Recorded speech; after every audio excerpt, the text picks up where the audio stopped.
한국을 얕잡아보던 베트남이 더 이상 한국과는 함께하지 않겠다고 천명하고 나섰습니다.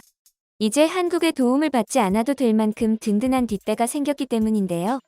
바로 유럽연합이었습니다. 공산주의 국가인 베트남이 이례적으로 유럽연합과 FTA를 맺게 되면서 베트남은 축제 분위기였는데요. 그러나 얼마 지나지 않아 베트남이 유럽연합과 맺은 FTA 체결에 결함이 있었다는 지적이 나오면서 베트남이 초토화되었습니다. 베트남 입장에서는 결함으로 느껴지는 조항 덕분에 뜻밖의 한국이 엄청난 수혜를 입게 되었다고 하는데요. 외신들은 베트남에 대해 은인을 배신한 나라의 비참한 만료라는 헤드라인으로 기사를 찍어내고 있는 상황입니다. 어떻게 된 일인지 자세히 알아보도록 하겠습니다. 최근 일본 경제연구센터에서 놀라운 자료를 발표했습니다. 코로나 바이러스 재앙 속의 아시아, 어느 국가가 떠오르나? 라는 제목의 연구 결과에서 오는 2035년이면 수출 호조에 힘입어 약 6%대의 경제 성장률을 유지하고 있는 베트남 경제는 규모 면에서 대만을 제치고 인도네시아에 이은 동남아시아 제2의 경제 대국이 될 것이라고 분석한 것이었는데요. 실제로 베트남의 성장률은 타의 추종을 불허할 정도로 가팔랐습니다. 포스트 차이나로 불리며 2018년 7.08%의 고속 경제 성장률을 기록한 데 이어 2019년 7.02%의 성장을 이뤘죠. 이런 성장률이 매일 지속된다면 베트남은 아마 JCER의 전망보다 더 빠르게 경제 대국이 될지도 모릅니다. 이런 기적과도 같은 일이 가능했던 것은 모두 한국 덕분이었습니다. 베트남의 투자 가치를 가장 먼저 알아본 한국 기업 삼성이 베트남에 투자하고 공장을 짓기 시작하면서 베트남은 전 세계 글로벌 기업들의 주목을 받게 되었는데요. 이후 베트남 현지에 한국을 비롯한 해외 유수의 기업들이 밀려들면서 베트남은 놀라운 경제 성장을 이룰 수 있었던 것입니다. 단적인 예로 삼성 공장이 들어서기 전 박민성은 변두리 시골에 불과했으나 삼성 공장이 들어선 이후 베트남을 이끄는 경제 허브가 되었을 정도죠. 그런데 은혜를 모르는 베트남은 온전히 자신들의 노력만으로 베트남이 성장했다고 보고 배은망덕한 태도를 취하기 시작했습니다. 한국 기업에서 일하는 노동자들은 노동의 질은 그대로 유지하면서 처우 개선과 인건비 인상을 요구해왔고 코로나19로 전 세계가 발칵 뒤집혔을 땐 한국 기업을 봉쇄시키고 한국인들을 평균 취급하며 현지에 거주하는 한국인들에게 노골적으로 혐오 감정을 표출했던 것인데요. 거기에 더해 기업의 요직에 있던 베트남인들이 기술 유출을 시도해왔다는 것까지 드러나면서 기업들은 충격에 빠졌습니다. 베트남의 태도에 학을 뗀 기업들은 더 험한 꼴 당하기 전에 베트남을 손절하기 시작했는데요. 이에 베트남은 한국이 베트남을 두려워한다며 조롱했습니다. 사실 베트남 입장에서는 아쉬울 것이 없던 상황이었습니다. 새롭게 손잡은 파트너 국가들이 있었기 때문이죠. 바로 유럽연합이었습니다. 베트남 입장에서 유럽연합은 미국 다음으로 큰 수출 시장이었습니다. 이 때문에 베트남은 유럽연합과 FTA를 체결하기 위해 엄청난 노력을 기울여왔죠. 수년간의 노력 끝에 베트남은 공산주의 국가로서는 이례적으로 FTA를 체결하는 데 성공했습니다. 처음에는 한국 없이도 선방하는 듯 보였습니다. 수많은 수출입 분야에서 관세를 철폐하게 되면서 상대적으로 저렴한 가격으로 수출입을 하게 되었고 베트남은 강력한 가격 경쟁력을 갖출 수 있게 되었죠. FTA 발효 후 처음 8개월 동안 베트남은 무려 150억 8천만 달러의 무역 흑자를 기록했다고 하는데요. 베트남 기획투자부가 해당 FTA를 통해 2025년까지 베트남의 GDP가 4.5%나 증가하고 EU 수출은 무려 42.7%나 증가할 것이라는 전망을 내놓으면서 베트남은 완전히 축제 분위기가 되었습니다. 그러나 그 분위기는 오래가지 못했는데요. 경제 전문가들이 잇따라 발표한 보고서 때문이었습니다. 보고서 내용에 따르면 베트남이 이번에 맺은 FTA로 베트남이 보게 될 이익은 미미하다고 합니다. 오히려 전혀 상관없어 보이는 한국이 천문학적인 이득을 볼 것이라고 전망했는데요. 이게 도대체 어떻게 된 일일까요? 이것이 가능한 이유는 바로 FTA 협정문에 포함된 제7항 때문이었습니다. 제7항은 섬유산업에 있어 한국의 원재료를 누적한다는 내용을 담고 있는데요. 재료 누적이란 FTA 체결국 간에는 상대국 원재료를 사용한 경우 국내 원재료처럼 취급하는 것을 의미합니다. 한국이 베트남보다 먼저 유럽연합과 협정을 체결하고 있었던 상태라 베트남과 유럽연합 간의 FTA에서 한국의 원재료로 인정한다는 것이죠.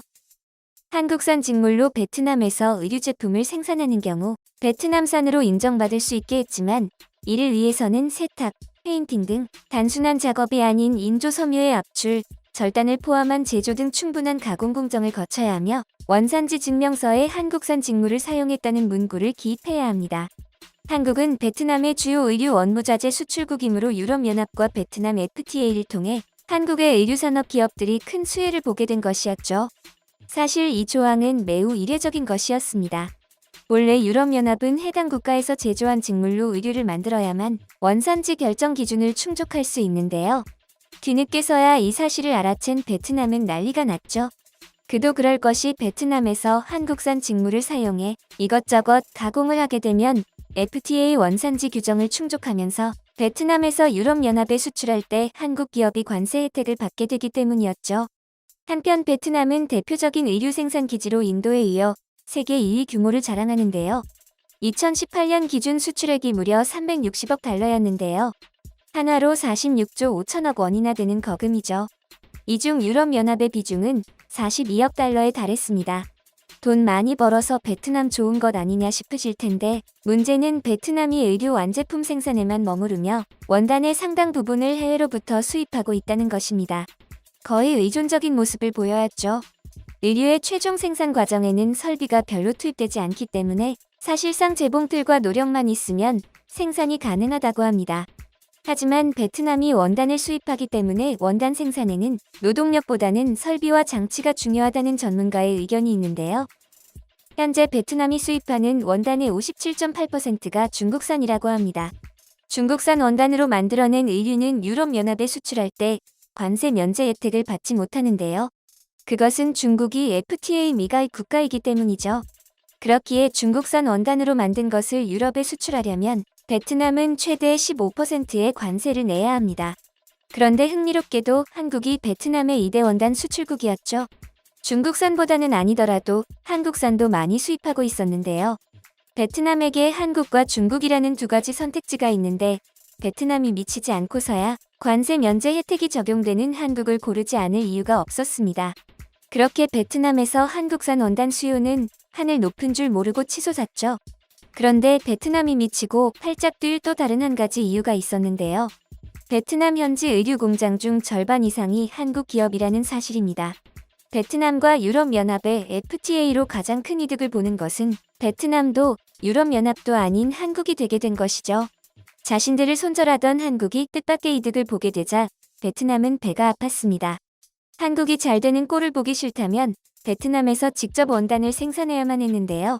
하지만 베트남은 원단을 자체 생산할 수 있는 기술력을 갖추지 못하고 있어 어쩔 도리가 없습니다. 유럽에 물건을 팔면서 이득을 보기 위해서는 더 큰 이득을 취하는 한국을 보며 계속 배 아파하는 수밖에 없는 것이죠. 하지만 한국이 이득을 보는 것에 대해 베트남 덕분이라고 말할 수는 없습니다. 한국이 베트남보다 먼저 발빠르게 유럽연합과의 FTA를 맺었던 덕분이죠. 한국의 열등감을 가진 베트남 정부 측은 아무래도 이를 좌시할 리가 없을 것 같습니다. 베트남 현지에 남아있는 한국 기업들에 대해 세금 인상 등의 조치로 말도 안 되는 텃세를 부리며 복수하려 들 수 있지만 기업들은 베트남을 떠나면 그만인 상황입니다.